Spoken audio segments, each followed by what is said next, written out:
para los sectores dominantes de esa sociedad colonial y está pensando en otros contextos postcoloniales, les queda o la imitación o aprender de esos sectores dominados que están produciendo culturalmente bajo esas coordenadas de subordinación y en ese contexto ve Quijano más creatividad en esos sectores dominados sobre los cuales estos sectores dominantes podrían asumir la estrategia como de identificarse con ellos, así lo plantea, ¿no? Y yo insistiría más bien ahora en un punto del siguiente apartado, donde nos dice Quijano la subversión, y nos plantea dos opciones, ¿no? La subversión puede ser de un patrón global de poder o solamente de sus patrones expresivos, que es sobre lo que estamos hablando ahora, ¿no? Dice, la subversión de un patrón global de poder o solamente de sus patrones expresivos como imágenes y símbolos o de patrones de conocimiento y de producción de conocimiento, la subversión nunca produce por sí sola otros patrones alternativos a menos que sea continuada por un largo tiempo. Si la subversión no triunfa, es muy probable que sus productos, propuestas y virtualidades sean asimiladas dentro del patrón dominante, en tanto que sean útiles y compatibles con los cambios y ajustes requeridos en él, y por supuesto a costa de la adaptación de esos elementos a los fines y exigencias de tal patrón. Sí, pronto un panorama así como... dice que si es el patrón global de poder lo que de modo inmediato está en juego en la subversión, esta no puede ser duradera ni puede ser continuada por largo tiempo. El nivel y la intensidad del conflicto implicado llevan siempre a su pronta y drástica resolución. Si la subversión es radical y masiva y desemboca en una revolución, es decir, en una redistribución de la autoridad y no en otra reconcentración del poder, todas las relaciones entre las vertientes, instituciones y elementos culturales podrán desarrollarse en la misma dirección y profundidad. Pero, si esa subversión es derrotada, la más probable secuencia es una contrarrevolución y no solo la preservación del orden hasta entonces vigente, dice Quijano. En ese caso, si alguno de los elementos producidos por la subversión aparecen como útiles al reajuste del poder, estos serán totalmente expropiados de sus productores y devueltos a ellos como si fueran originales de sus dominadores, dice Quijano. Esto es, mutados en instrumentos de dominación. Y eso es lo que él cree que pasó con lo cholo, con esta identidad intermedia entre lo indígena andino y lo urbano. Y ahí va desarrollando, bueno, pues ahí más bien va desarrollando algunas tesis sobre lo cholo y sobre el contexto del velasquismo. Son más bien como algunas reflexiones que son ya muy particulares de Perú, ¿no? Que no tienen los alcances que tienen estas otras tesis más amplias sobre reoriginalización, subversión y algo que, aunque no lo menciona así, pero esta otra posibilidad de la reabsorción, aunque no se llama así ningún apartado, pero es la reabsorción de los productos culturales por los poderes dominantes cuando se les expropian a los productores y empiezan a funcionar como parte de un mecanismo cultural, ¿no? En este caso, ¿no? Un mecanismo cultural que le expropia a sus productores su creatividad cultural, ¿no? Un poco ese es el contexto. Entonces quizá, bueno, a mí se me ocurre que podríamos quizá comenzar bueno, no sé si podríamos o discutir ahora o comenzar mañana con esto, como vean ustedes. O podríamos empezar a discutir mañana y terminar. Sí, abrir la discusión. Sí. Un poco sobre esto de subversión, reoriginalización. A mí me gusta mucho esta idea de que es de una cultura si no es capaz de representarse a sí misma. Y también el hecho de los elementos que tienes que poner en juego para representarte y las estrategias que se toman o que han usado estos sujetos para poder representarse a sí mismos y con eso continuar con su subjetividad. y lo puedo relacionar con el texto anterior donde en realidad ningún sujeto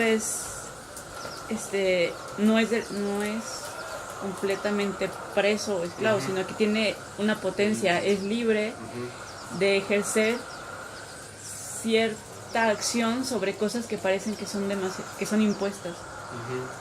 Y el hecho de que pueda hacer una reutilización de elementos me parece a mí algo muy fuerte y que, no sé, digno de pensarse más, ¿no? Y sobre todo en un contexto ya más actual, contemporáneo. Sí, yo siento que esta tesis del texto de Hardinelli y la posibilidad de una resistencia como algo constitutivo de la relación de poder se conecta muy bien, digamos, con esta tesis de las posibilidades de una subversión cultural en un contexto de dominio colonial, claro, que es una de las formas más agudas de dominación, ¿no? O sea, lo que estamos tratando son contextos muy asimétricos. Y cuando en un contexto tan asimétrico es posible una producción cultural que, dándole la vuelta al imaginario dominante, le introduzco aún así elementos propios de mi imaginario que está, digamos, vetado en esa sociedad colonial, un poco da mucho que pensar sobre esas vías de introducción de el imaginario propio en un contexto en el cual se le ha despojado por ejemplo en ese contexto a esas colectividades, a esas comunidades, se les ha despojado de toda, bueno, no de todo, pues ahí viene justamente la cuestión, ¿no? Se les ha despojado de sus medios de expresión y bajo nuevas modalidades se encuentran formas de introducir lo propio, ¿no? Lo ajeno. Entonces sí, como conecta bastante. Por ejemplo, eso es en ese contexto, ¿no? Pero ya en un contexto en el que quizás las cosas propias ya no son propias, son como nada más, no sé, de tu herencia cultural, digamos, en un contexto en el que ya está todo mezclado, que muchas cosas ya desaparecieron. ¿Qué podría ser, no sé, lo original, ¿no? Como si se están imponiendo, y ya no tienes como ningún contacto real con ese imaginario original. No sé, me pregunto si tal vez... Bueno, no más bien esa es mi pregunta, ¿no? ¿Qué pasa en ese contexto? Sí, quizá habría que pensar en los alcances porque él está pensando como claramente en producción de sujetos dominados culturalmente, donde es muy clara esa dominación y donde tienen un reservorio, por decirlo así, una reserva cultural a donde acudir, tú dices, ¿no? ¿Qué ocurre cuando está más? Quizá en parte lo que puede ocurrir en otros contextos es que esa reserva cultural, de creatividad cultural, está como obliterada por la producción dominante. Y no es que no exista, ¿no? Lo que pasa es que está como invisibilizada, ¿no? Puede ser una posibilidad, ¿no? También lo que nos plantea Quijano es que en el contexto de una situación, por ejemplo, americana o latinoamericana, donde están estos sectores como más que no son inmediatamente los dominados, o sea, no son inmediatamente las comunidades dominadas, pero plantea esa estrategia de la creatividad cultural identificándose con los sectores dominados, ¿no? Como es una vía que él toma, ¿no? Como la posibilidad de que pensando en que la creatividad cultural viene más del imaginario de estos sujetos como populares que están introduciendo su propio imaginario en las formas culturales hegemónicas. Él dice identificación, que habría, pues, con todo lo que hemos hablado, es todo un problema eso, ¿no? Pensar cómo se puede aprovechar de esa creatividad sin la ingenuidad de que uno es inmediatamente ese otro dominado, ¿no? O sea, también está toda esta cuestión de la representación sobre la que hablábamos previamente, ¿no? Quizá en ese contexto y particularmente en este trabajo, Quijano no estaba pensándolo exactamente así. Él dice identificación, pero eso conlleva ciertos problemas, ¿no? ¿Hasta qué punto podemos identificarnos con esos sectores populares o indígenas o que están produciendo, que tienen su imaginario y que claramente utilizan distintos recursos simbólicos para expresar su subjetividad? ¿Hasta qué punto dice Quijano que en otros contextos, cuando no se trata de esos mismos sujetos sino de otros, se pueden identificar con ellos, pero eso sería toda una cuestión que habría que considerar, ¿no? ¿Hasta qué punto se puede eso? ¿O con qué medios expresivos uno se identifica? O sea, volvemos al tema de la representación y de las dificultades de generar una representación de otros, de esos otros sujetos, ¿no?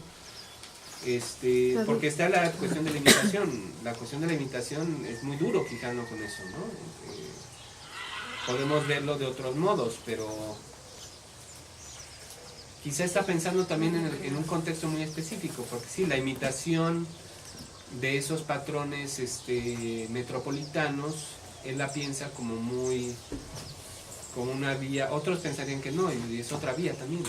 La imitación como una vía que él condena, pero que es una vía para algunos abierta, ¿no? O sea, que no es imitación, es todo el tema de que... También, nada más una última cosa sobre esto, que Quijano quizá está bebiendo en parte de un texto de un filósofo peruano que fue Augusto Salazar Bondí, que planteaba la cuestión de si existe una filosofía de Norteamérica, ¿existe una filosofía de Norteamérica?